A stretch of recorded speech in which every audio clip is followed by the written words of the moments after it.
Hello दोस्तों, एक बार फिर से स्वागत है आपका मेरे यूट्यूब चैनल एक्स मुस्लिम डिबेट्स हलाल काफिर में। तो आज का वीडियो होने वाला है बड़ा ही मज़ेदार। तो वीडियो को लाइक कर दे, शेयर कर दे और चैनल को सब्सक्राइब करना ना भूले।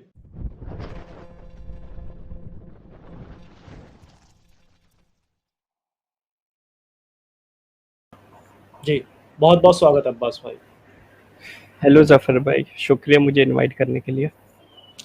जी, बहुत-बहुत शुक्रिया। और शो शुरू करने से पहले सभी से गुज़ारिश है कि प्लीज़ वीडियो को लाइक कर दें, ताकि ज़्यादा से ज़्यादा लोग लाइव भी इनकी कहानी को सुन पाएँ और किसी का कोई सवाल हो तो वो भी कर सकते हैं। बाकी सभी की तरह एक छोटा-सा लाइव टेस्ट इनका होगा। एक टेस्ट ऑलरेडी पहले हो चुका है। तो कोई भी सूरा वग़ैरह आपको याद है अब्बास जी, तो मुझे सुना सकते हैं आप सूरा फ़ातिहा हाँ, को जो सूरह फ़ातिहा सुना देता हूँ।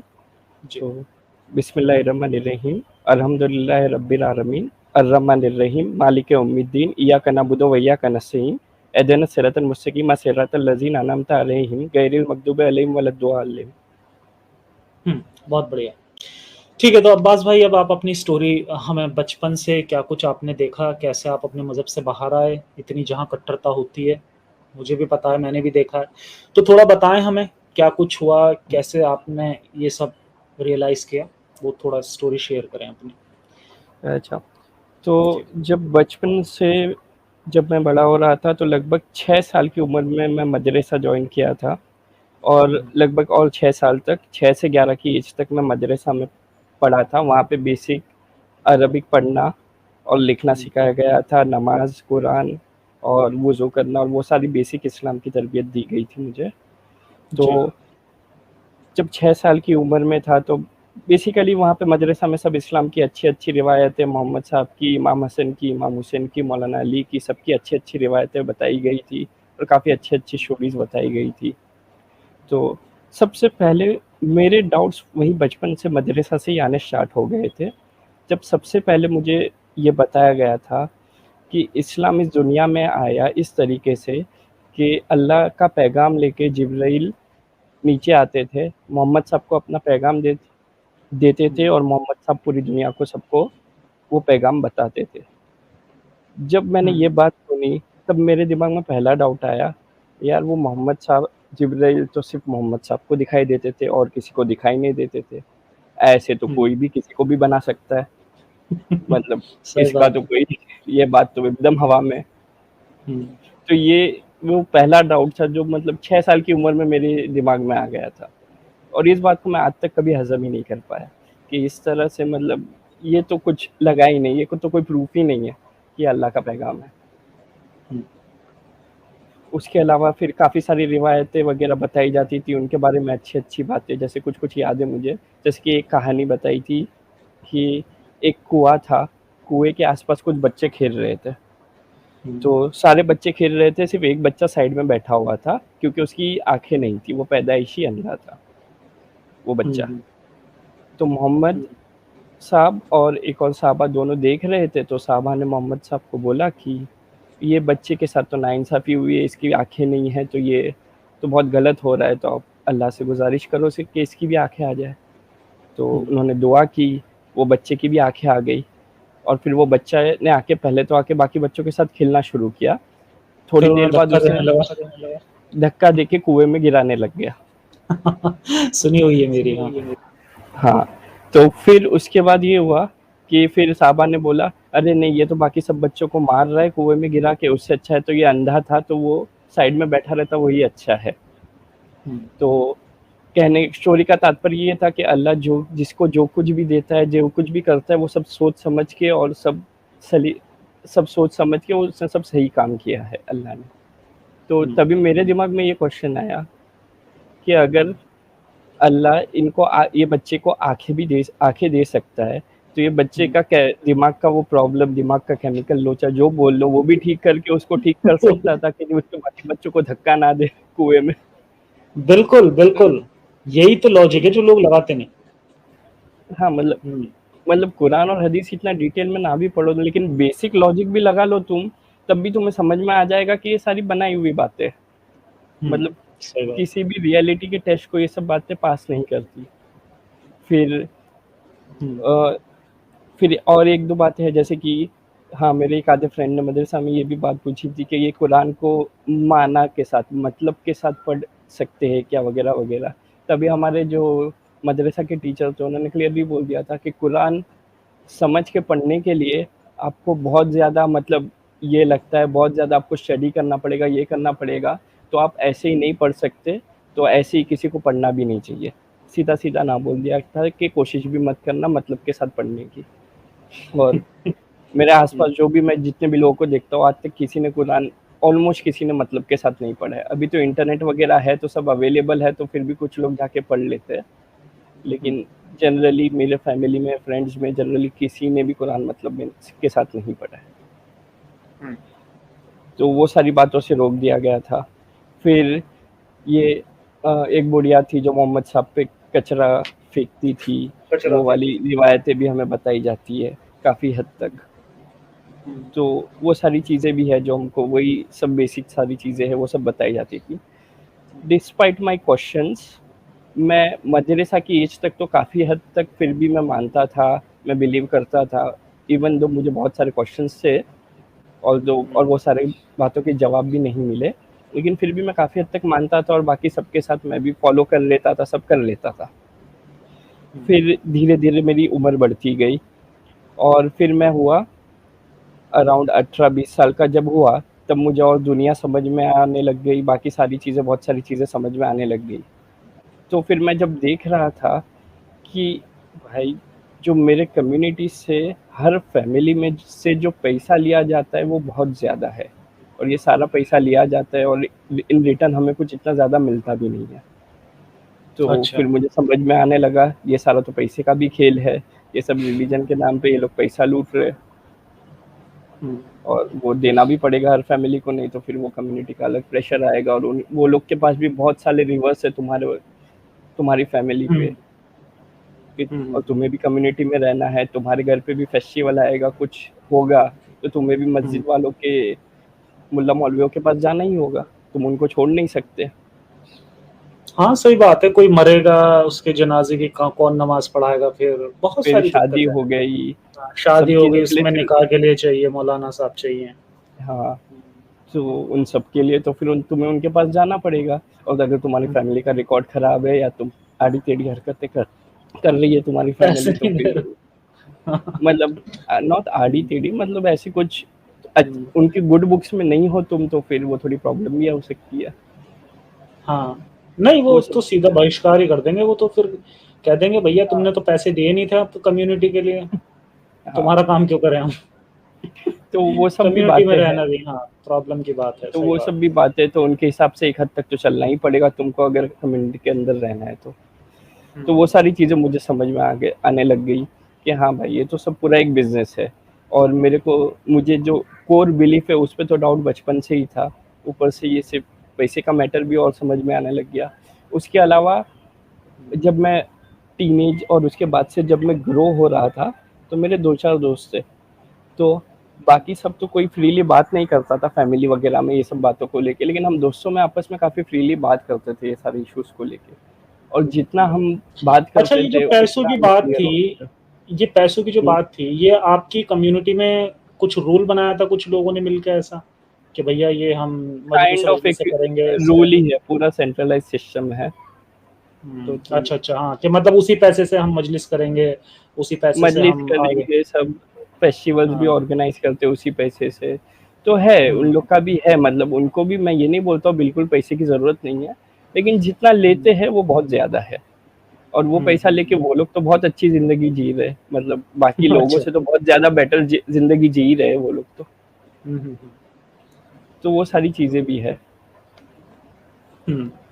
ये हर जगह है, ये मैंने देखा है हर कम्युनिटी में है कि जो पैसा ले रहे होते हैं ना जो लोग, हुँ, वो बहुत अच्छी जिंदगी गुजार रहे होते हैं।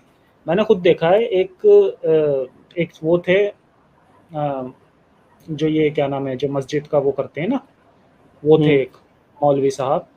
तो वही जो उनके जैसे उसके दिन थर्सडे के दिन जैसे वो होता था, चंदा वगैरह होता था, तो वही रखते हुँ। थे, वो वही हिसाब किताब करते थे। उन्होंने इतना बढ़िया घर बनाया था, मुझे तो लगता नहीं भाई इतना बढ़िया घर कहाँ से बना लेंगे यार वो। मस्जिद से इतना कहाँ है, पैसा मिल रहा। हाँ, तो ये तो मिलता है, है, लेकिन खैर अच्छा पैसा रियलिटी मिल है। जाता है। हाँ, बहुत अच्छा पैसा मिलता है और वो लोगों का ही पैसा होता है, इसी तरह से लोगों बेवकूफ़ का ही बनाते हैं। होता है। और जो लोग ज़्यादा रिलीजियस होते हैं, तो वो लोग आके दिल से दे के जाते हैं, अच्छा-अच्छा पैसा दे के जाते हैं। वो सारा उनके हुँ। पास ही जाता है। सही बात। हुँ। तो ये सारी भी बातें थी। तो ये 18, 20, 22 की एज तक तो मैं ऑलमोस्ट एक्स मुस्लिम हो ही गया था, मेरा बिलीफ तो सारा खत्म हो ही चुका था। अभी एक्स मुस्लिम्स के चैनल्स तो अभी रिसेंटली आ गए हैं और मैं पिछले 2 साल से देख रहा हूँ, लेकिन मेरा बिलीफ तो उसके बहुत पहले ही खत्म हो चुका था। हुँ, हुँ। अच्छा। और ओ तो ये बताइए, फिर ये चैनल्स का वैसे पता कैसे चला आपको इस मूवमेंट के बारे में? हाँ, चैनल्स का कुछ इस तरह से पता चला कि मैं यूट्यूब वगैरह काफ़ी देखता हूँ, तो उसमें पॉलिटिक्स वगैरह का भी काफ़ी फ़ॉलो कर लेता हूँ। तो उसमें कुछ 1-2 एक्स मुस्लिम, आई थिंक सबसे पहले मैंने हारिस हुँ, सुल्तान का मुझे वीडियो पॉपअप हुआ। अच्छा। अ, हुँ, रिकमेंडेशन में आया यूट्यूब से और फिर वहाँ से मैं देखते चले गया, तो काफ़ी सारे मिल गए फिर तो। हुँ, और जितनी भी मुझे कुरान और हदीस की जितनी भी सारी नॉलेज मिली है, वो सब एक्स मुस्लिम के चैनल से ही मिली है। हुँ, जितना भी मैंने इस्लाम के बारे में जाना है, और जो मेरी डिटेल में मैंने कुरान एक बार पढ़ा है तर्जुमे हुँ, के साथ, एक्स मुस्लिम्स का चैनल देखने के बाद। बट हाँ, हुँ, उसके बाद हदीसों के इतना तो पढ़ नहीं पाया हूँ अब तक। बट कुरान हुँ, के जितने भी रेफरेंसेस मैंने अब तक देखे एक्स मुस्लिम्स के चैनल से, वो सारे सही है। उतना तो मैंने हुँ, नोटिस कर लिया है। वो सब हुँ। कोई भी बात हवा में नहीं है। कुरान में वो सारी बातें लिखी हुई है। अच्छा। आपने अच्छा जब जैसे ये चैनल्स आपने देखने स्टार्ट किए और जो ये रेफ़रेंसेस आपको बताए गए, तो आप वेरीफ़ाई करते थे? कुरान के काफ़ी हद तक वेरीफाई किए हैं, हदीसों के नहीं किए। हुँ, अच्छा। चलो। चलो फिर यानी ये तो है कि जो असली इस्लाम है, वो एक्स मुस्लिम से ही पता चला आपको, हाँ, राइट? असली इस्लाम तो एक्स मुस्लिम से ही पता चला। मेरे को हुँ, सबसे बड़ी प्रॉब्लम इस्लाम में तो जिस तरह से अल्लाह ने इस्लाम भेजा इस दुनिया में, मतलब वो मुझे हुँ, कन्विंसिंग लगा ही नहीं बिल्कुल भी। मतलब हुँ, इस तरह से नहीं आ सकता। और फिर मतलब थोड़ा-सा तुम दिमाग लगा लो, तो वो बात में कोई किसी भी रियलिटी टेस्ट पे वो खड़ा खरा उतर ही नहीं सकता कि इस तरह से कैसे आ सकता है। हुँ। थोड़ा-सा भी दिमाग लगा ले तो। और फिर हाँ, ये एक कोट मैंने ये सुना था कि अगर तुम्हें सच्चाई जाननी है ना, तो तुम्हें हर चीज़ को थोड़ा-सा डाउट करना पड़ेगा। थोड़ा-सा, ज़्यादा नहीं, थोड़ा-सा भी डाउट कर लोगे तो तुम्हें रियलाइज़ होने लग जाएगा कि यहाँ पे क्या गेम चल रही है। सही बात हुँ, है। जी, और फिर अच्छा अभी ठीक है। हुँ, हाँ, और बताएँ, फिर बताएँ, अभी जब बताएँ आप।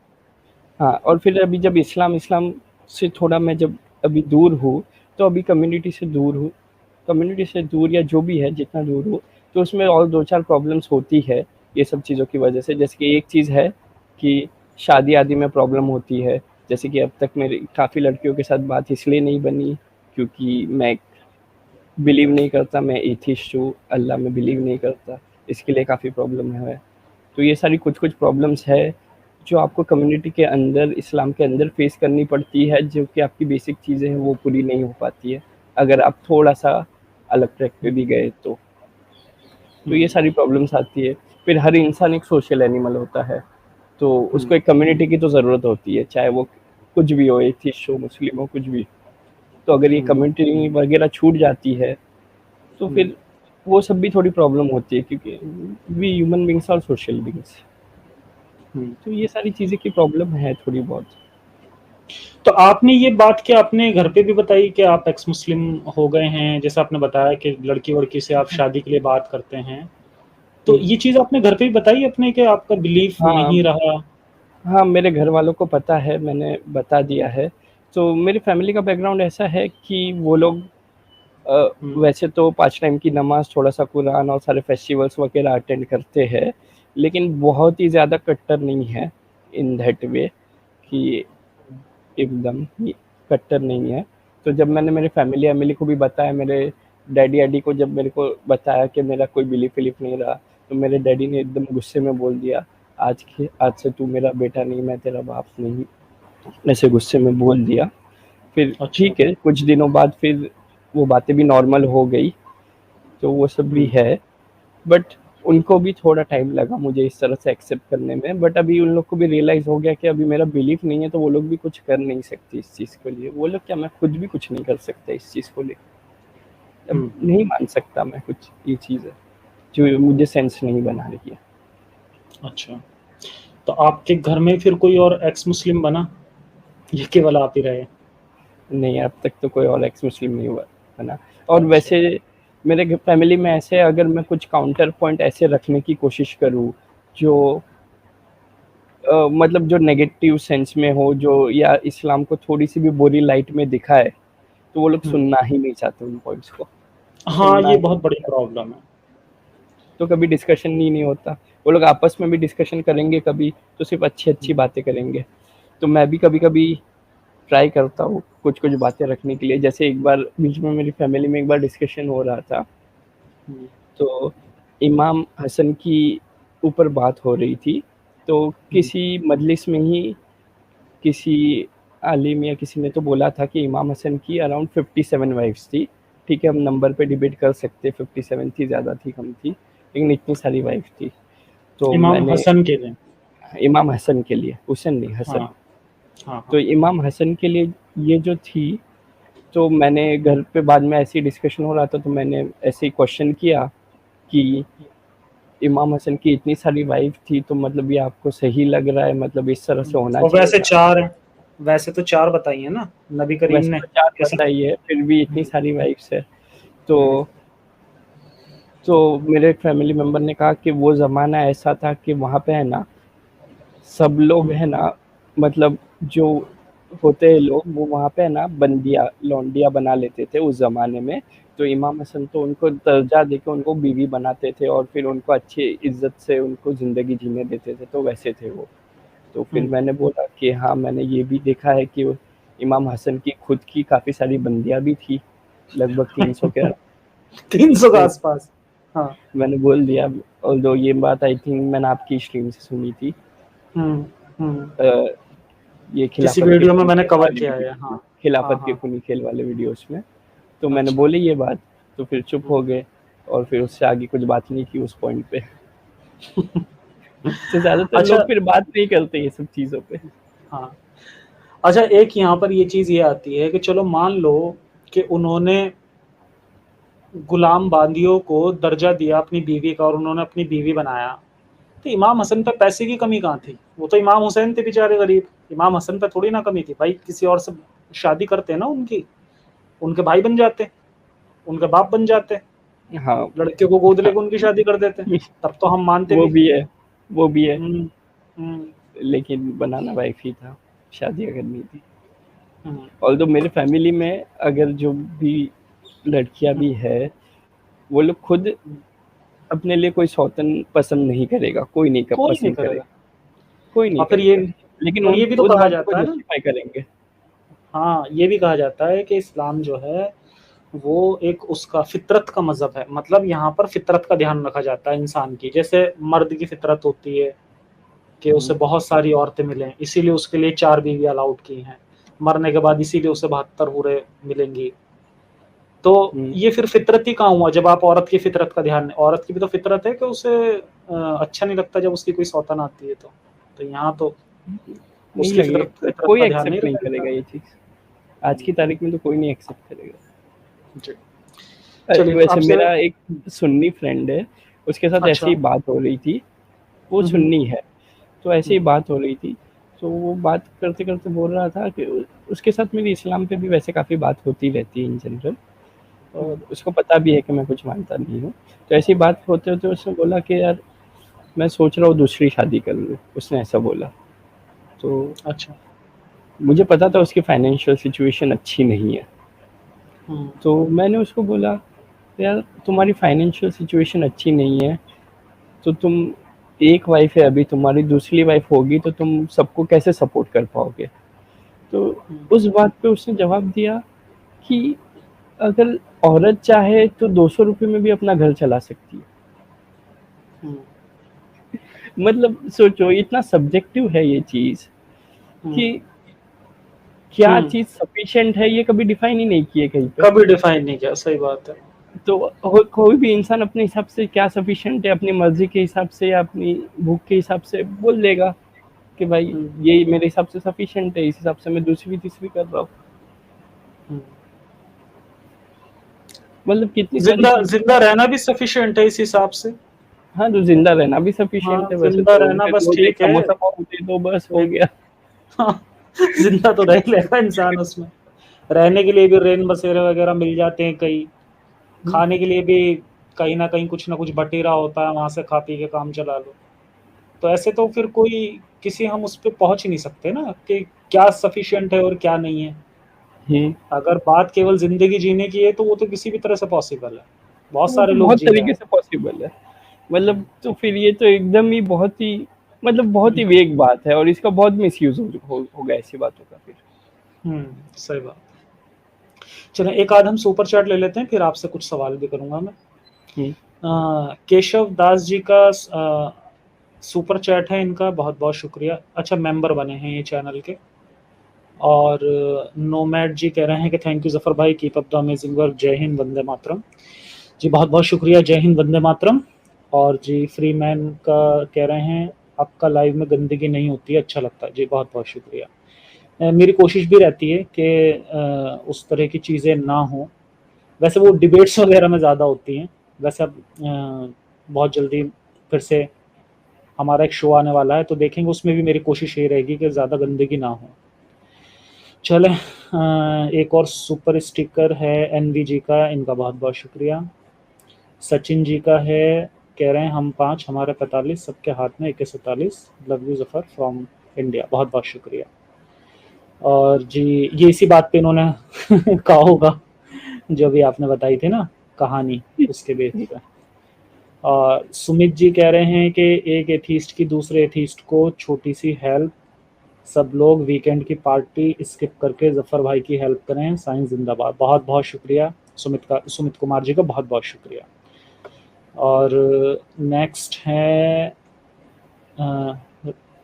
रेडी जेश सिंह, अच्छा इनका सुपर चैट है, इनका बहुत बहुत शुक्रिया। अगर मैं किसी का नाम कुछ गलत ले लूं तो यार please, I am really sorry for that.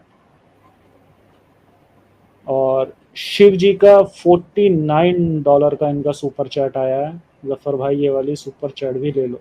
अरे बहुत बहुत शुक्रिया शिव जी, बहुत बहुत शुक्रिया आपका, really appreciate that, really appreciate.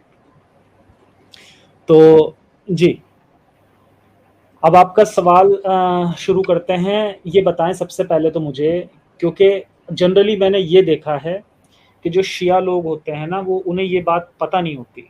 तो मैं जानना चाहता हूँ आपको पता है या नहीं, आप मुझे ये बताएं कि जो कुरान है, जनरली अभी तो सभी का कुरान एक ही है ऑल ओवर द वर्ल्ड, चाहे कितने भी कोई भी हो, सभी का कुरान सेम है। लेकिन शुरुआत में ऐसा भी हुआ था कि शिया लोगों का जो कुरान था वो अलग था, और उसमें 17,000 आयतें थी। आप ये बताएं, क्या आपको इस बात की नॉलेज है, आपको बताया गया है कभी इस बात के बारे में? नहीं, कभी किसी भी मजलिस में, कभी किसी मदरसा में भी कभी इस बात का जिक्र नहीं हुआ। हमारा मतलब हमारा भी बिलीफ इस सेंस में तो सेम ही है कि कुरान सिर्फ एक है, और वो आया था अल्लाह से मोहम्मद के पास, और वो आज तक प्रिजर्व्ड है। ये सारा बिलीफ हमारा भी सेम ही है शिया लोगों का। बिल्कुल। लेकिन जो ये आपका वो है ना बिलीफ, ये जो नॉर्मल शिया लोग होते हैं, मतलब जो बेचारे मासूम लोग होते हैं, उन्हें नहीं पता होती है बात। लेकिन मेरे ख्याल से जो आलिम वगैरह होते हैं ना, उन्हें ये बात बहुत अच्छे से पता होती है। और सभी लोगों को मैं बता दूं कि हमारी नेक्स्ट स्ट्रीम या उससे नेक्स्ट वाली जो होगी, उसमें एक एक्स मुस्लिम कारी आ रहे हैं, वो काफ़ी बड़े आलिम हैं, शिया एक्स मुस्लिम हैं वो भी। तो उनसे मैं पूछूंगा और देखेंगे कि क्या उन्हें ये बात पता है या नहीं। अब मैं थोड़ा सा भी बता देता हूँ कि ये जो कुरान, शियों का जो कुरान है, उसमें 17,000 आयतें थी, और ये हज़रत अली ने अपने हाथ से लिखा था। और जब ये कुरान जिस समय पे जमा किया जा रहा था, तो उस समय पे आपके ये क्या नाम था इसका, उस्मान ने जमा किया था कुरान।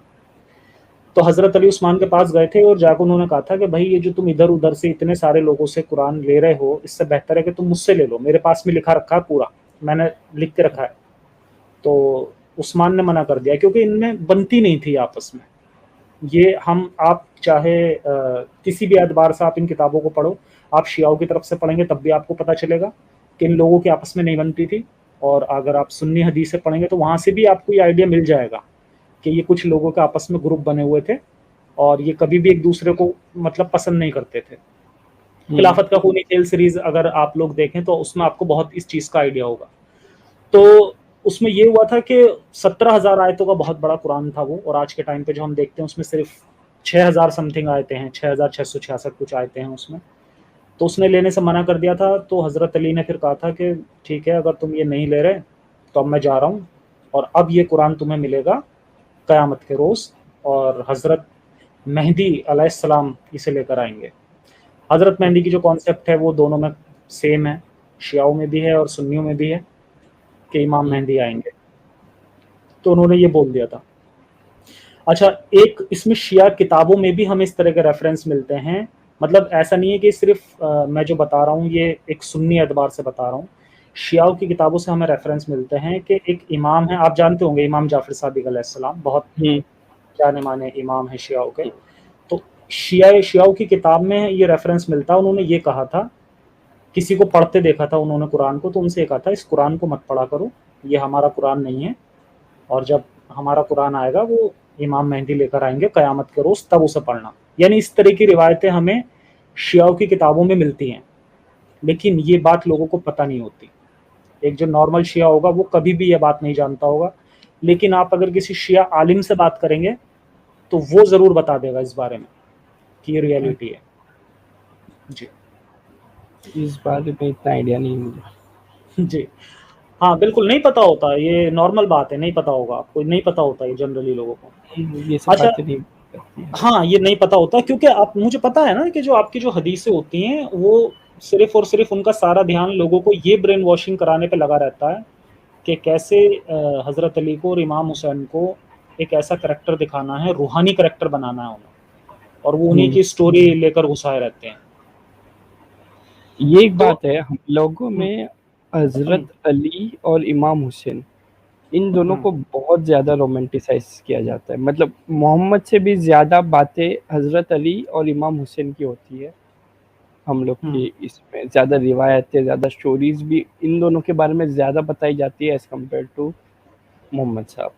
और उनको ज्यादा मतलब एक बात मैं ये बोल दूं कि उनको इतना रोमांटिसाइज किया जाता है कि एक बार है ना, कोई मोहम्मद साहब पे एक बार ब्लास्फेमी कर जाए ना तो वो सहन हो जाएगा शिया लोगों को, लेकिन अली और इमाम हुसैन के ऊपर कुछ नहीं सहन है। नहीं सहन करेंगे, सही बात है, ये रियलिटी बताई है आपने एकदम।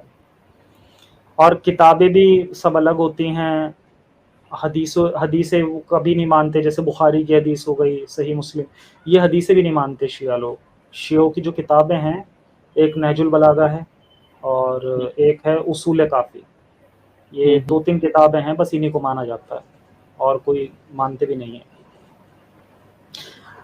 जी, अच्छा, आप मुझे ये बताएं कि आपको क्या लगता है कि ये इतनी कौम परस्ती जो है शियाइज़्म में, ये क्यों है, और ये ब्रेन वॉशिंग और किस तरह से होती है, ये भी थोड़ा सा बताएं, और क्या कोई तरीका है कि इसे रोका जा सके? अभी ये कौम परस्ती तो है, क्योंकि हम लोग को भी जो भी मजालिसों में या मदरसा में भी जो बताया गया था कि मुसलमानों में भी हमारा जो है वो सबसे बेटर है, सबसे अव्वल है, ये हमको भी बताया गया है। और मुझे लगता है ये हर कोई करता ही है, अपने आप को सुपीरियर दिखाने के लिए करता ही है। लेकिन हाँ, मतलब मुसलमानों में भी हम सबसे बेटर है, ये हमें भी बताया गया है, हर जगह पे बताया गया है, वो बात मैं डिनाई नहीं करूँगा। और हमारे बिलीव भी काफ़ी हद तक फिर अलग हो जाते हैं, कि जैसे कि ये है कि एक रिवायत हमको बार बार बताई जाती है कि रसूलुल्लाह की जब वफ़ात हुई थी तब उन्होंने मौलाना अली को बहुत मतलब अपने कंधों पे उठा के बोला था कि मेरे बाद ये आएंगे खिलाफत में। फिर भी जो बचे हुए सहाबा थे उन्होंने वो जो भी है वो टाइम पे पॉलिटिक्स या जो भी गेम खेल के उन्होंने खिलाफत ले ली। ये सारी रिवायतें हमें बताई जाती है।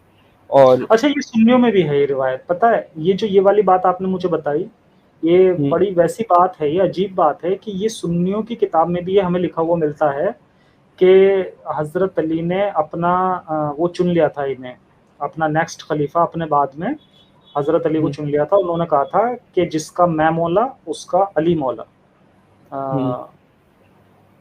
कुछ उसमें अरबी में था, भूल गया, वो लफ्ज भूल गया मैं, लेकिन ये मेरे लफ्ज पढ़े हुए हैं उस किताब में। वला वदिनतुन इल्म कुछ था उसमें कि जिसका मैं मौला उसका अली मौला, और जिसने मेरी बात मानी, जिसने अली की बात मानी उसने मेरी बात मानी, कुछ ऐसी उसने काफी वो किया था। और उससे पता चलता है कि उसने मतलब चुन भी लिया था अली को। हाँ, तो ये फिर भी वो शिया टाइम पे हुआ होगा जो भी वॉर पॉलिटिक्स हुई होगी वो टाइम पे, और पता नहीं अभी मुझे, वो अभी हिस्ट्री है उसमें भी सबके अपने अपने मंसूबे थे, सब था। वो जो भी है खेल वॉर पॉलिटिक्स का ही है सब मेरे हिसाब से। एग्जैक्टली। अच्छा, अगर किसी को इस बारे में ज़्यादा जानना है, क्योंकि लोगों को जनरली ये बात पता नहीं होती, लोगों को नहीं पता होता कि जो ये खिलाफत का जो खेल हुआ था, इसे बहुत अच्छे से मैंने एक्सप्लेन किया है कि अबू बकर सिर्फ ऐसा बंदा था जो अपनी मौत मरा था। उसके अलावा उमर भी जो मरा था, उसके कत्ल में अली का हाथ था। उस्मान जो मरा था उसमें भी अली का हाथ था। ठीक है, तो और जब ये हुसैन को जो मारने वाले लोग थे वो उस्मान के पैरोकार थे। हाँ। अच्छा, और जो हसन का है, हसन का तो हमें पता ही है कि खैर वो बंदा तो वो बहुत समझदार बंदा था, हसन जो था। वो इन चक्करों में नहीं पड़ा था। वो 300 उसने बांधिया रखी थी और 50-60 उसकी बीवियां भी थी, और उस बंदे ने मेरे ख्याल से 10 लाख दिरहम लेता था वो हर साल यजीद से।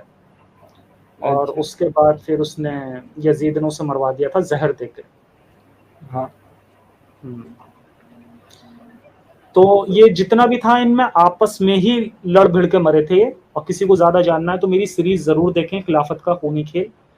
प्रॉपर रिसर्च के साथ में आपको सारी जानकारी इसमें मिलेगी, किसी को भी अगर मेरी बात पे शक हो सकता है इस बार शिया लोग भी ये स्ट्रीम जरूर देखेंगे, क्योंकि शिया वो देख के जरूर आएंगे। तो उन सभी से मैं कहना चाहूँगा कि प्लीज़ आप लोग मेरी सीरीज़ खिलाफत का खूनी खेल ज़रूर देखें, क्योंकि नबी को आप ज़्यादा मानते नहीं हैं, आप इन्हीं लोगों को ज़्यादा मानते हैं। और नबी के बारे में जानना है तो वो है फिर मेरी सीरीज़ द मोहम्मद। हाँ, मैं ये कहना चाहूँगा कि मैंने आपका वो खिलाफत का खूनी खेल पूरा देखा है, द मोहम्मद की भी सीरीज़ पूरी देखी है, काफ़ी अच्छे से बनाई है। आपका जो स्टोरी टेलिंग का जो तरीका है वो काफ़ी पसंद आया मुझे, और काफ़ी इन्वॉल्व करके रखते हो आप स्टोरी में। मतलब कोई मुसलमान नहीं भी होगा ना, उसको भी स्टोरी में इंटरेस्ट आ जाएगा कि अभी आगे क्या होगा इस स्टोरी में। गोंडा अजादारी कह रहे हैं कि हाँ मैं शिया हूँ और देख रहा हूँ, सुन रहा हूँ। बहुत बहुत शुक्रिया, आप स्ट्रीम में आए, बहुत बहुत स्वागत है आपका स्ट्रीम में। और देखो मैंने कहा था ना कि शिया भी देखेंगे, तो जरूर देखेंगे। इसमें जो बचपन से मैं जो रिवायतें सुनते आ रहा हूँ इमाम हुसैन की वगैरह वगैरह, तो बहुत बार फिर मेरे जहन में ये भी सवाल आने लग जाते थे, और बहुत जितनी भी बार मैं इमाम हुसैन की कहानियाँ रिवायतें सुनता हूँ तो मुझे ये जहन में सवाल आते ही है हमेशा कि ये तो one side of the story है जो आप लोग मुझे बता रहे हो, जो इमाम हुसैन के पर्सपेक्टिव से है, जहाँ पे आप इमाम हुसैन को बहुत अच्छे लाइट में दिखा रहे हो और सामने वाले को बहुत बुरी लाइट में दिखा रहे हो। लेकिन मुझे कभी पता ही नहीं सामने वाले का पर्सपेक्टिव क्या था, उसने जो हरकतें की वो क्यों की। मतलब अच्छा, मैं एक चीज मैं स्टोरी सुनानी हो तो मैं तो मतलब कोई हिटलर को भी बहुत अच्छा इंसान बना के सुना सकता है अगर एक तरफा स्टोरी सुनानी हो तो फिर ये सारी चीजें भी मेरे दिमाग में बहुत आती है, तो ये सब भी है। अच्छा, एक चीज मैं भी बता दूं यहाँ पे। एक बार मैं ऐसी एक कोई शिया बंदे से मेरी बात हो रही थी, तो उसका कहना ये था कि ये जितनी भी स्टोरीज लिखी गई हैं, तो मैंने उसे एक तो सबसे पहले मैंने ये बात बोली थी उससे कि भाई ये जितनी भी स्टोरीज लिखी गई हैं वो सब बहुत बाद में लिखी गई हैं। मेरे ख्याल से शायद 300 साल के बाद लिखी गई स्टोरीज हैं वो सारी की सारी। अब उसमें कितनी सच्चाई है ये कहाँ से पता चलेगा। तो उन भाई का कहना ये था कि उनके जो बच्चे थे, उनकी जो फैमिली वाले थे, अक्सर ये मैंने देखा है और ये 2-3 शिया लोगों के मुंह से मैं ये बात सुन चुका हूँ, वो यही कहते हैं कि जो उनके बच्चे थे, जो उनके परिवार वाले थे, जो उनके फैमिली वाले थे, उनसे हमने ये कहानी सुनी है, इसलिए ये पूरी तरह से ऑथेंटिक है। तो मैं आपको बता दूं कि ये तो सबसे ज्यादा बायस्ड होगी। अब आप जरा सपोज करके देखें कि आप हैं आपके पापा ने कुछ किया, कुछ गलत किया, तो आप तो उसे छुपा ले जाओगे ना, आप तो उसे छुपा ले जाओगे। तो असल जो कहानी होती है, जो असल हिस्ट्री होती है, वो होती है जो दूसरे लोगों ने लिखी होती है, क्योंकि वो बायस्ड नहीं होते। आपको तो हमेशा लगता है कि भैया हमारे बाप दादा बहुत अच्छे थे। ये बात तो है ही ना, मतलब मैं जिसको आइडियलाइज करता हूँ उनके बारे में कोई गलत बात तो मैं ना कभी कुछ कहूँगा ना कुछ लिखूंगा, तो आपको सिर्फ वन साइडेड स्टोरी ही मिलती है उसमें फिर। बिल्कुल, वन साइडेड ही होती है, और डेली उसके अंदर वो नई स्टोरी जोड़ के लाते हैं। हर मजलिस में यही होता है कि एक नई स्टोरी सुना रहा होता है। हर एक मौलाना साहब आते हैं, एक नई मजलिस सुनाते हैं, एक नया किस्सा सुनाते हैं हर बार। बल्कि अच्छा, उसमें ये भी देखा है मैंने कि जो असल हिस्ट्री है उसमें आपके जो 72 लोग जो मारे गए थे मैदान करबला में, तो वो मारे गए थे 10 दिन के अंदर अंदर मारे गए थे, वो अलग अलग दिन में। ऐसा ऐसा दिखाया जाता है कि वो 10 अलग अलग दिन में, वो जो होता है ना कि वो 10 दिन का जो मुहर्रम चलता है, पहले दिन किसी की वो हो रही है, मजलिस हो रही है, दूसरे दिन किसी की, तीसरे दिन 10 दिन, तो वो इस तरह से दिखाया जाता है। लेकिन जो असल असल रियलिटी जो है ना, वो एक ही दिन में मारे गए थे। एक ही दिन में क्या, एक ही रात को इन्होंने कहा था कि भैया मैं इनसे लड़ने वाला हूँ। भाई आप खुद बताओ, आपको पता है कि आपके सामने एक फौज खड़ी है और वो फौज आपसे कह रही है कि आप वापस चले जाओ। उन्होंने आपको 10 दिन का मौका दिया था, 10 दिन में मारा नहीं था उन्होंने, 10 दिन का उन्होंने मौका दिया था कि आप यहाँ से चले जाओ। और कूफे के लोगों को इन्होंने लेटर लिखा था, और उन लोगों को भी ये मार चुके थे, और इन्होंने उनसे कहा भी कि देखो उन जिन लोगों ने तुम्हें लेटर लिख के बुलाया है ना, हमने उन लोगों को भी मार दिया है, तो इसलिए अब तुम वापस चले जाओ, तुम्हारा कोई नहीं है यहाँ पे। इन्हें पता नहीं क्या इनके दिमाग में थी कि नहीं यार मैं तो लड़ लूंगा। तो फिर उस जो वो होना, उसका जो रिजल्ट होना था वो वही हुआ। उन्होंने पूरी फौज थी, कितनी देर लगाई होगी उन्होंने 72 लोगों को मारने में। और अगर आपको लगता है आधा दिन भी नहीं लगाया होगा, वो तो 1 घंटे में मार के निकल गए होंगे वो। और ये रियलिटी है, वो एक ही दिन का काम हुआ था वो। ये जो कहते हैं ना वो 10 दिन, मतलब इस तरह से मैंने खुद सुनी है, मैं खुद बैठा हूँ मजलिसों में कि आज उसका नंबर आया, आज उसे बुला रहे हैं, खैमे में बैठे हुए सब रो रहे हैं, अब वो कह रहे हैं जिस तरह से मैंने इन रिवायतों को सुना है मजलिसों से, तो उनका तर्क ये है कि वो जब जंग पे जा रहे थे उनको भी पता था कि इतने सारे लोगों के सामने ये 72 लोग नहीं टिक पाएंगे, उनको भी पता था, लेकिन फिर भी वो गए, उन्होंने वो जंग लड़ी और अपने आप को कुर्बान किया ताकि जो सारी हमारी कौम आएगी जो इन रिवायतों को सुनेगी और उन पे शौक मनाएगी तो उनको जन्नत नसीब होगी। बताओ यार, हद है। बहुत से, मैं जानता हूं, ये बात भी जानता हूं मैं, बहुत से शियों को ये भी नहीं पता होता कि ये क्यों गए थे वहां पे। मैं रियलिटी बता रहा हूं, बहुत सारे शिया लोगों को ये बात भी नहीं पता होती कि वो बंदा वहां पर क्यों मारा गया, वो बंदा वहां पर क्यों गया था। वो सिर्फ और सिर्फ अपने सत्ता के लिए गया था, वो बंदा वहां पे खिलाफत लेने के लिए गया था। सिर्फ खिलाफत लेने वो बंदा गया था, क्योंकि उसने देखा था कि यार इस बंदे ने बहुत ज्यादा खिलाफत को बढ़ा लिया था। अच्छा, इसके भाई के साथ में इनका कॉन्ट्रैक्ट हुआ था, हसन के साथ में यजीद का कॉन्ट्रैक्ट हुआ था कि जब तक हसन जिंदा रहेगा तब तक वो इन्हें 10 लाख दिरहम हर साल दिया करेगा। लेकिन कॉन्ट्रैक्ट में ये लिखा था कि जब तक वो जिंदा है। तो 1 साल तो उसने 10 लाख दिरहम दिए, 1 साल या 2 साल, आई एम नॉट श्योर, लेकिन कुछ ऐसा ही आता है। उसके बाद उस बंदे ने जहर दिलवा के उसे मरवा दिया हसन को। ठीक है, अब कॉन्ट्रैक्ट के हिसाब से तभी तक देना था पैसा जब तक हसन जिंदा था। उसके बहुत टाइम बाद जाके हुसैन जाता है और जाके कोशिश करता है कि मैं अब इन लोगों से वो ले लूं। मतलब काफी टाइम सोता रहा बंदा, उसने उठ के भी नहीं देखा क्या चल रहा है, क्या हो रहा है। जब उसने देखा कि हाँ यार अब बहुत ज़्यादा इनकी जो खिलाफत है बहुत ज़्यादा बढ़ चुकी है, इसने बहुत मेहनत करके उसका बहुत विस्तार कर लिया है, और इधर से कूफा के लोगों ने इन्हें लेटर लिखा कि तुम आ जाओ, हम तुम्हारा साथ मिलकर तुम्हें खिलाफत दिलाएंगे। तब ये बंदा वहां पर गया था और तब ये सारी लड़ाई हुई थी। तो बहुत से लोगों को तो पता नहीं क्या लग रहा है कि यार वो बंदा गया था हमारे लिए कुर्बानी। अरे किस बात की कुर्बानी भाई, और क्या अचीव कर लिया तुमने, क्या अचीव कर लिया। अच्छा, सेकंड सबसे बड़ी बात कि जो यजीद था, यजीद अपनी मौत मरा, तो तुमने यजीद का क्या उखाड़ लिया फिर? यजीद अपनी मौत मरा है बंदा, और उसने कितनी बुरी तरह से सबको मारा है। हालांकि ये कोई खुशी की बात नहीं है, लेकिन मेरा कहने का मतलब ये है कि जब आप अपने 72 लोगों को रोते हो, तो सेम यही काम तो मोहम्मद साहब ने भी किया था ना। जब ये ऐसे भी बनु बहुत कुरैजा रवायत का है। वाक्य हुआ था, ये पता नहीं होता बनु कुरैजा का वाक्य। बनु कुरैजा के यहूदियों को जब इतनी बुरी तरह से मारा गया था, तो उनकी औरतों का रेप किया गया था, मर्दों को मार दिया गया था, हाथ पीछे बांध के उनकी गर्दन काट काट के गड्ढे में डाल दी गई थी। ये मैं कहीं और से नहीं बता रहा, ये इस्लामिक किताबों से बता रहा हूँ। और उसमें ये भी थे, आपके हजरत अली भी थे, जब वो उनकी गर्दन काट काट के उनकी डाली जा रही थी। तो आप उन्हें भी रो लिया करो कभी। उनके ऊपर जो जुल्म है वो जुल्म नहीं लगते आपको?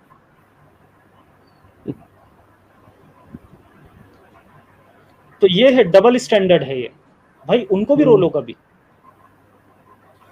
एक और चीज जो ये बताई जाती है मजलिसों में कि उनको 3 दिन तक पानी वगैरह नहीं दिया गया था। तो एक किसी जो भी दुश्मन था उसके साथ इमाम हुसैन एक उज्जत कर रहे थे, तो बात कर रहे थे, तो जो दुश्मन की साइड से जो था बंदा, उसने कहा कि यार तुम्हारे पास तो पता नहीं कि क्या नाम था, नाम इब्ने याद नहीं इब्ने है। इब्ने ज़ियाद था, उसने पानी नहीं दिया था। अच्छा, वो जो इब्ने ज़ियाद था वो उस्मान का उसमें है ना, पैरोकार तो था। एक हाँ, एक पता नहीं अभी कितनी सच्ची, एक जो मुल्ला थे हमारे, उन्होंने ये बात बोली थी कि उसने ये कहा कि यार तुम्हारे पास तो जन्नत से बरकती पानी आता है, तो तुम उसी से अपनी प्यास बुझा लो। तो इमाम हुसैन उसको रिप्लाई करते कि हाँ, मेरे पास जन्नत से बरकती पानी आता है और मैं उससे मेरी प्यास भी बुझ जाती है। तो फिर मैं सोच रहा हूँ क्या हम क्या बेवकूफ़ है जो यहाँ पे रो रहे हैं। फिर क्यों रो रहे हो? फिर तो रोने का कोई मतलब ही नहीं बनता ना, फिर तो कोई मतलब नहीं बनता। अच्छा, सबसे बड़ी बात, वो जो प्यास का आपने पॉइंट रखा, तो वही जो मैंने बताया कि भैया सारा का सारा खेल, सारी की सारी जंग सिर्फ खिलाफत के लिए थी, और आपस में इनमें दुश्मनियां थी। और उसे पानी नहीं दिया था इन लोगों ने, उस्मान को पानी नहीं दिया था। उस्मान की जब मौत हुई थी, जब उसका कत्ल हुआ था, तो उसमें अली का हाथ था। कैसे था?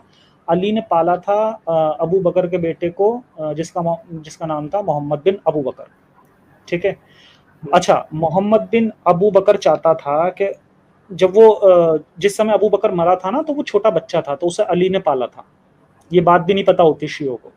वो अबू बकर को भी गालियां दे रहे होते हैं, उमर को भी गालियां दे रहे होते हैं, उस्मान को भी गालियां दे रहे होते हैं। उन्हें ये बात भी नहीं पता कि जिस समय पर अबू बकर मरा है, तो अबू बकर की वाइफ से शादी हुई है अली की, और उसके मेरे ख्याल से 2 बच्चे थे ये, जिनमें एक तो था तुम्हारा मोहम्मद बिन अबू बकर, और एक और था शायद, पता नहीं, लड़की थी। हाँ, एक लड़की भी थी उसकी, आई थिंक। इन 2 बच्चों को अली ने पाला था। और उस बंदे ने, मोहम्मद बिन अबू बकर ने, सबसे पहले उसने चाकू मारा था उस्मान को, और उसने पानी भी नहीं पीने दिया था उस्मान को। इसीलिए जब इमाम हुसैन की मौत होती है, जब उन्हें कत्ल किया जाता है, तो इब्ने ज़ियाद ने भी यही बात बोली थी उसे मारते टाइम। जब उन्हें पानी नहीं दिया जा रहा था ना, तो उसने भी यही कहा था कि तुम वही हो जिसने क्या बोला था उसने, मतलब जो ये बोलते हैं ना कि यार ये तो वो थे, वो वर्ड मेरे दिमाग से निकल गया, खैर छोड़ो। तो उसने ये कहा था कि जिस तरह से, हाँ, मजलूम, तुमने हमारे मजलूम उस्मान का कत्ल किया था और उसे पानी नहीं दिया था, ऐसे ही हम भी तुम्हें पानी नहीं देंगे। तो जिस तरह से मजलूम शिया कहते हैं, उस तरह से यार उनके लिए उस्मान भी बेचारा मजलूम था, वो मजलूम उसे है भी फिर। उसे भी पानी नहीं दिया था। तो ये रियलिटी है जो नहीं पता होती लोगों को। जब से मेरा ये मतलब बिलीफ साइड खत्म हुआ था ना, तब से मैं ये बात तो समझ ही गया हूँ कि ये सब उस जमाने का वो वॉर पॉलिटिक्स है, गद्दी का खेल है, सब वही है। ये उनके आपस में जंगे हुई है, जो भी जुल्म सितम उन लोग ने आपस में एक दूसरे पे किए हैं, तो ये पूरा उस जमाने का सब वही सब जंगी खेल है जो उस जमाने के हिसाब से हुआ है। तो अब ठीक है, अभी इसको कैरी फॉरवर्ड करते चले आ रहे हैं। तो ये चीज़ मैं बता दूं सभी शियाओं को कि भाई आप जो फॉलो कर रहे हो, आप लोग 1400 साल पहले कुछ अरब के कबीले के लोग थे जो अपनी जंग करते हुए मारे गए थे ताकि उन्हें मौज मस्ती मिले, ताकि उन्हें लौंडिये मिलें, जो कि कुरान में भी हमें मिलता है कि लौंडिया रखना अलाउड है। उसके लिए आप लोग रो रहे हो। और मैं तो मानता हूँ कि इस हिसाब से यजीद अच्छा था, क्योंकि आपकी किसी भी किताब में नहीं लिखा कि यजीद ने इन्हें सबको मारने के बाद उनकी लौंडियों, उनकी जो औरतें थीं, उन्हें छोड़ दिया था, उसने वापस भेज दिया था उसने शाम में। तो वो बंदा वो भी कर सकता था, क्योंकि कुरान के हिसाब से अगर वो देखता तो कुरान तो कहता है कि भाई जंग के बाद जो औरतें बचती हैं वो तुम्हारी गुलाम लौंडी होती हैं, बिना निकाह तुम उनके साथ हम बिस्तरी कर सकते हो, जो कि ये भी करते थे, हजरत अली भी करते थे, सब करते थे ये। तो इस हिसाब से देखा जाए तो वो ज्यादा बेहतर हुआ, यजीद बेहतर हुआ ना इस हिसाब से। बिल्कुल यजीद भी नहीं, इब्ने ज़ियाद की बात कर रहा हूँ मैं कि इब्ने ज़ियाद बेहतर हुआ। यजीद का तो खैर ऐसा कोई मसला था ही नहीं। अगर हम किताबों में जाके पढ़ें और ध्यान से इसे स्टडी करें तो हमें पता चलता है कि यजीद ने उल्टा जो इब्ने ज़ियाद था उसे उसने बोला था कि ये तुमने ऐसा क्यों किया, मैंने तुमसे कभी नहीं कहा था कि तुम इन्हें मार दो। हाँ, खैर ये बहुत सारी चीजें हैं। और और ये मुझे जो माफ इमाम करिएगा हुसैन के जो दुश्मन है, उनके यजीद या रईन शिमल दोनों में से किसी एक पे ये बात बहुत करते हैं कि वो बहुत बुरा इंसान था। तो बुरा इंसान क्यों था, तो दो बात कहते हैं घुमा फिरा के, एक वो शराब पीता था, दूसरा वो कुत्ते पालता था। कुत्ते ये पालता दोनों था, चीजें शराब सब पीता बुरा इंसान कैसे हो गए? कुत्ते तो कितने ज्यादा कितने सेंसिटिव होते हैं। कुत्ते पालने वाला इंसान तो अच्छा होता है। वो कौन सी सीरीज थी वो जिसमें वो था, वो हथौड़ा भाई, उसने भी ये बात बोली थी कि जो जो कुत्ता पालता है वो अच्छा इंसान होता है। क्या वो सीक्रेट गेम्स क्या था, कुछ तो था। नहीं नहीं नहीं नहीं, अब वो सीरीज थी उसकी, मैं भूल गया। अरे यार कोई बताओ उसके नहीं अंदर। नहीं, हाँ समझ गया, मैंने भी देखी है वो। हाँ हाँ, हथौड़ा, उसमें हाँ हथौड़ा बंदा था, वो जो हथौड़ा मार के कत्ल करता था। हाँ, तो हथौड़ा उसने मार उस के बंदे करते। को, हाँ उस हाँ बंदे को समझ उसने गया मैं। इसलिए नहीं मारा है क्योंकि उससे कुत्ते से खेलते हुए देखा था उसने। तो उसका कहना ये कमेंट था, बॉक्स में कोई बता देगा हाँ, नाम क्या है सीरीज का। पाताल लोक, याद आ गया हाँ, मुझे, पाताल किसी ने लोक। पाताल लोक सीरीज थी भाई। थैंक यू सो मच भाई, कृष्णा ढकाने जी का बहुत बहुत शुक्रिया, इन्होंने बता दिया पाताल लोक में हुआ था। तो ये तो रियलिटी है भैया। कुत्ते जो होते हैं वो बहुत ज़्यादा इमोशनल होते हैं, इंसान के दोस्त होते हैं। तो कुत्ते पालने वाला इंसान तो अच्छा होता है जी। अच्छा, अब ये आप थोड़ा सा मुझे बताएं कि एज एन एक्स मुस्लिम किस तरह की प्रॉब्लम्स हैं, और किस तरह की मतलब प्रॉब्लम्स हैं जो एक्स मुस्लिम लोगों को झेलनी पड़ती हैं, और क्या गवर्नमेंट की तरफ से एक्स मुस्लिम को कोई मदद मिल सकती है या मिलनी चाहिए, इस चीज़ पे थोड़ा सा बताएं आप। प्रॉब्लम्स की बात करूँ तो एक चीज़ है कि हाँ, फैमिली के साथ थोड़ा टकराव हुआ था जब उनको पता चला कि मेरा बिलीफ ख़त्म हो गया। और आज भी उनको ये बात मेरे मेरे से लेके काफ़ी खफ़ा है वो लोग कि मैं कुछ मानता नहीं हूँ, मेरा कुछ बिलीफ नहीं बचा है। ये इस बात को लेके मेरी फैमिली काफ़ी खफ़ा है, ये एक प्रॉब्लम है। फैमिली के बाहर जो मेरे क्लोज़ फ्रेंड्स हैं, उनको पता है, लेकिन उनको इतना फ़र्क नहीं पड़ता। और उसके आगे ज़्यादातर किसी को पता नहीं है कि मेरा बिलीफ क्या है, और मुझे फ़र्क भी नहीं पड़ता। तो एज़ सच हाँ, सोसाइटी में दिखावे के लिए मैं भी रहता हूँ, तो उनको इतना कुछ पता नहीं है मेरे बारे में, मेरा बिलीफ क्या है। तो उनके लिए बस जस्ट एनी अदर मैं मुसलमान हूँ, बाकी सबके लिए तो वैसा कोई प्रॉब्लम नहीं है। हाँ, लेकिन जैसे मैंने बताया, शादी वगैरह में प्रॉब्लम आता है जब सामने वाली लड़की जो रहती है उसको बोलता हूँ कि मैं मानता नहीं हूँ कुछ। और you have to be fair in a contract like marriage, जहाँ पे शादी करनी है, you have to be fair कि ऐसे उसको भी आगे सरप्राइज़ ना मिले। तो वहाँ पे बहुत प्रॉब्लम हो जाती है, तो काफ़ी जगह बात नहीं बनती है फिर। तो वो सारी चीज़ें हैं। और कम्युनिटी एक है, अगर तुम्हारा फिर ये सब बिलीव ख़त्म हो गया तो फिर ज़्यादा तुम कम्युनिटी में भी रहते नहीं हो, लेकिन तुम्हें फ्रेंड्स वगैरह भी चाहिए। एक social human beings are social beings, तुम्हें एक सोशल सपोर्ट और वो सब भी चाहिए। तो वो सब छूट जाता है, तो फिर बहुत ज़्यादा लोनलीनेस में चले जाओगे तुम। तो उसका कोई हम्म, सॉल्यूशन है नहीं अभी के लिए।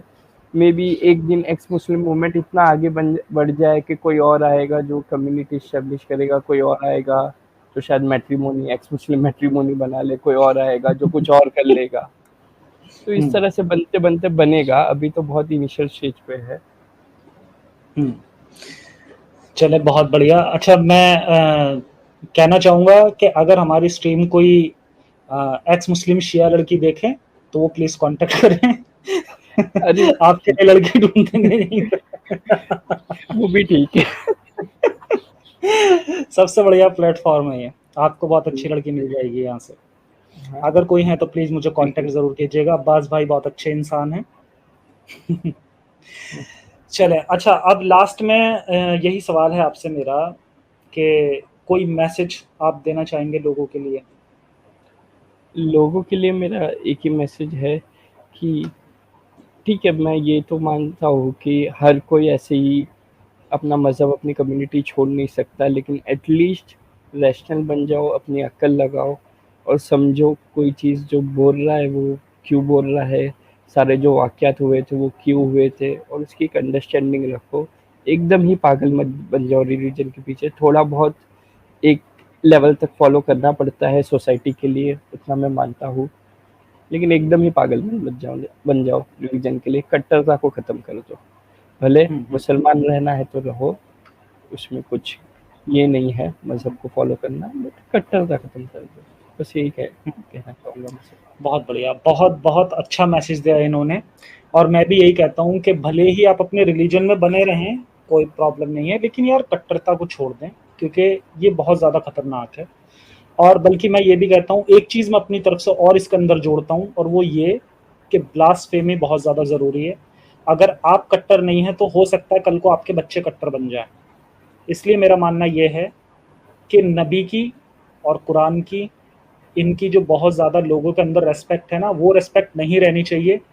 इन्हें उतनी ही रेस्पेक्ट दो, इन्हें वैसा ही मानो जैसे अदर रिलीजन्स में लोग करते हैं ना, कोई खास रेस्पेक्ट नहीं होती, कुछ नहीं है, जोक भी बनते हैं, सब होता है, तो उसी तरह से मानो। और ये तो बिल्कुल अपने दिमाग से निकाल दो कि जो कुरान है वो दुनिया की सबसे बेहतरीन किताब है, इस्लाम दुनिया का सबसे बेहतरीन मज़हब है, नबी दुनिया पे चलने, ज़मीन पे चलने वाले दुनिया के सबसे बेहतरीन इंसान हैं। ये सब अपने दिमाग से आप निकाल दीजिए और कट्टरता को बिल्कुल पूरी तरह से छोड़ दीजिए।